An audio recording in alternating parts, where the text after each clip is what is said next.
Welcome to another episode of Surferboydanny. In this episode, I take you on my surf trip in El Salvador for my very second time. The first time I surfed El Salvador was back in late June, early July of 2025. As a new progressing surfer who started as an adult at age 30, I was faced with big powerful waves from deep Pacific Ocean. There is an immense contrast between surfing local wind swell in the lakes of 5 to 6 second period versus surfing long fetch ground swell in the ocean of 15 to 18 second swell period. This contrast of energy between short period wind swell and long period ground swell creates a huge delta reading for our delta sensor body for an epic, exhilarating surf experience. Back in June, I took the wrong boards for El Salvador, not knowing what to expect surfing there for the very first time. Your ex-Apple engineer turned surfer. August 19, 2025, I came back to El Salvador. Every time you should want to come back to get your revenge. First time in El Salvador, I got humbled. I was operating from fear. I was thrown into the big pool, under gun, with the wrong swords. I saw that it's usually 3 to 4 feet most days on surfline. 3 to 4 feet in the lakes mean barely surfable waves. I know that any ocean is still stronger than the lake waves, which allows me to use smaller volume boards. But under head high, 6 feet and below, I could still handle it with my performance groveler 5.5 iPad Supernova in XTR carbon light technology, especially at places like California or East Coast. I learned my lesson the first time the hard way. How it looks from the outside looking in is never how it feels to be inside. Usually, the waves look smaller and weaker from the outside, so Mother Nature punishes beginners with big egos. The first time, I packed just 2 boards. My 5.5 IPA Supernova at 26 liters of volume, which is a high-performance groveler designed for 1 to 3 foot waves, with extremely flat rocker, and my 5.8 Radius Prime, which is a true high-performance shortboard with extremely high rocker, coming in at 25.6 liters of volume. Frankly, both of these boards were the wrong boards for El Salvador right-hand point breaks. The IPA Supernova was not designed for big, powerful, tropical ocean waves with a very flat rocker. The Pyzel Radius, on the other hand, was too far on the other side of the spectrum with extremely high rocker to fit into steep waves like at a reef break. El Salvador is mainly a cobblestone point break, so the extra high rocker is a liability at a point break as the board doesn't plane as quickly until it gets too steep and the wave closes out. The Radius Prime did work very well at La Bocana, which is a steep wedge at a river mouth, the only true left wave in the nearby area. Second time El Salvador, I'm back for my revenge with proper blades. I allow myself to transmute fear into joy, fear into love. I have the choice to go anywhere around the world. It's my life, I get to choose. Nicaragua, Ecuador, Mexico? No, I am going back to El Salvador. Less is more. My 2-board quiver. Daily driver is the 5.6 Holy Hypto coming in at 25.7 liters of volume. And I'm pairing it with the G10 fiberglass pivot quads. And the Holy Hypto is in FutureFlex EPS technology to cover a wide 2 to 8 feet wave range. My step up is the 6.0 Ghost Pro, coming in at 27.2 liters of volume.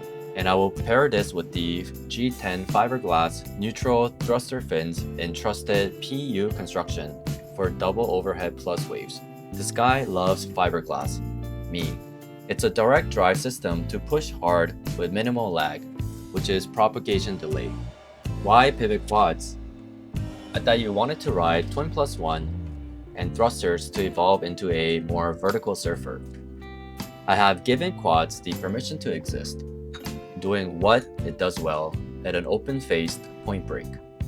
My Holy Hypto may be short at 5.6, but quads extend the rail line to carve. My Holy Hypto may be twitchy in EPS, but quads provide grip and hold at speed. August 20th, I woke up for a morning surf despite arriving late at night. My last surf at Lake Ontario was 4.9 feet at 5 second period. To coming here in El Salvador, surfing 3 feet swell at 15 second period. Swell height isn't everything. At 15-second wave period, I couldn't duck that properly until I readjusted to stronger waves.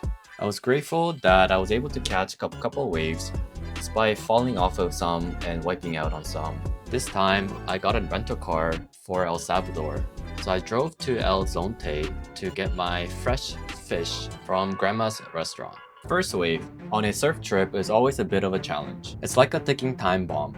The longer you sit in the lineup, unable to get your first, the worse it gets. Wipeouts. I wiped out on my first 2 waves. What's wrong with me? Embarrassing myself like a beginner surfer. Closeouts. The next 2 waves closed out on me after making the steep drop. My timing improved, right? Instead of wiping out, I made the drop, but my mind was racing. Am I not good enough to find an open face? Am I not good enough to pump ahead, taking the high line?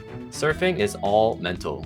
It's all about your perspective. I am grateful to be surfing at all. I have nothing to prove. My surfing is not my self-worth. I have zero shame, zero performance-based worthiness.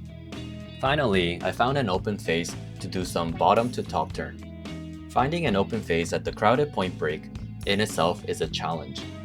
Position battle forces surfers to take off deep, often behind the peak. Competition always makes things harder for everyone, not easier. Hence, capitalism is hard for everyone.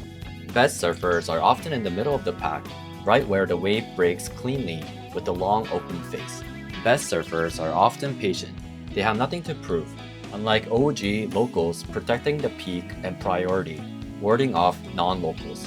After a while, I caught a nice wave. I saw an open face ahead, but I knew I had to eject immediately. I saw and heard the local OG charging from behind the crashing peak. I apologized first, as I always do, as most Canadians usually do.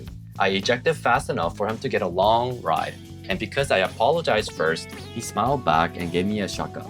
I got dropped in on 3 to 4 times.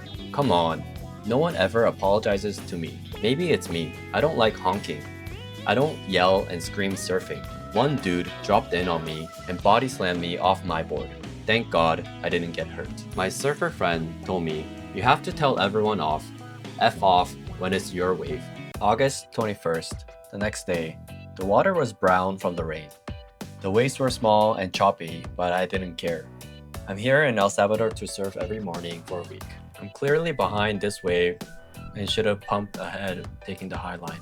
Next is a smaller wave, but I'm right at the pocket to do 2 quick turns.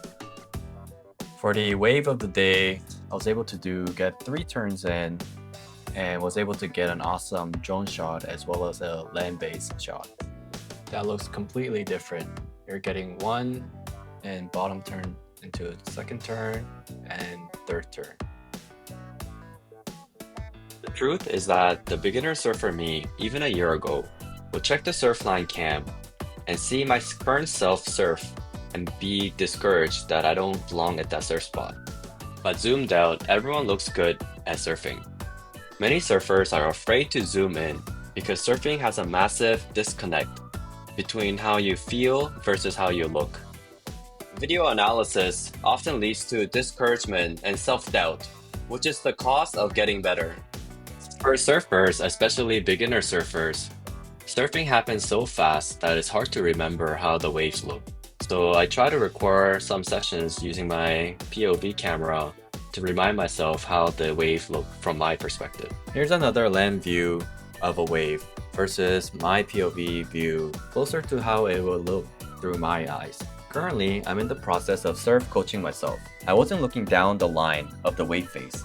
I was looking too straight towards shore, and I got in too late behind the peak. There's not much you can do. No speed to climb or float over the whitewater. Here, I should have pumped ahead before the bottom turn.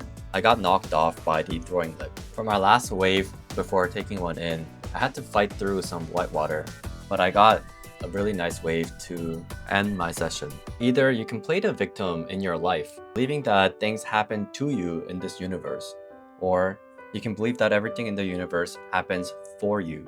In the latter, everything in the universe works for you. Thank you to all the talented photographers, videographers, and drone operators for capturing contents for me. It's a win-win scenario. They win getting paid for their work. I win getting contents captured for me. August 23rd. I'm on my holy hip toe with thruster fins for the first time. It felt super choppy with the waves having more size and energy. At higher speed, Future Flex EPS felt swirly and out of control. Quad seems to provide extra grip and hold, especially at speed. It's like riding a bicycle.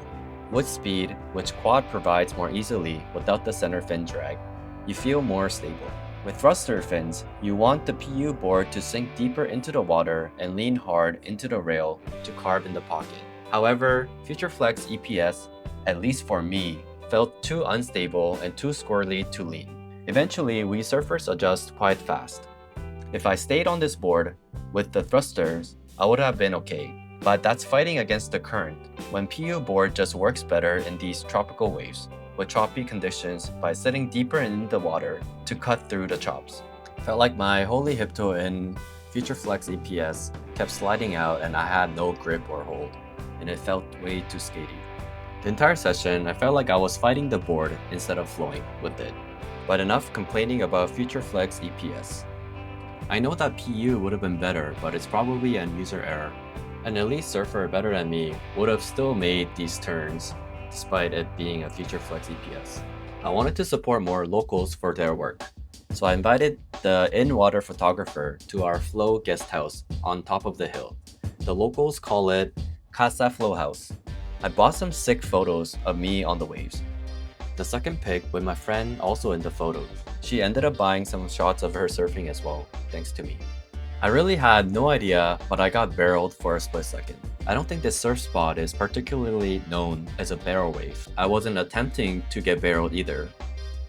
August 24th, after riding the 5.6 Holy Hipto and Future Flex EPS epoxy that was super squirrely at high speed, I opted to start riding my step-up surfboard, the Pyzel Ghost Pro, in preparation for the upcoming big swell. I was willing to trade off some nimbleness to get acclimated to the longer board in PU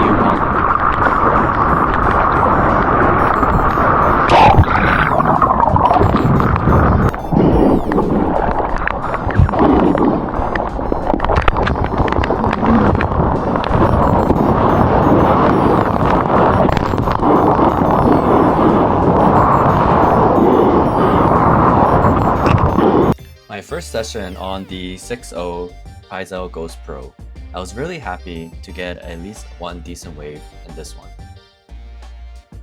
August 25th. At sunrise, we drove up the cliff to look at the waves. It wasn't a good condition, so I can see why some locals chose not to surf. But for visiting Lake Surfer, I was going to surf regardless. You can see that there are a lot of bumps and choppiness in the wave face. One good thing about surfing in bad conditions is that you're more likely to surf almost alone without a crowded lineup. I managed to get a couple good waves captured by this drone shot with some rainbows during my turn.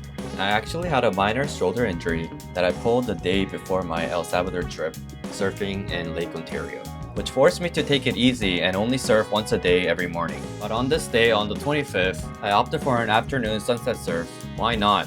It's the second last surf session before going back home.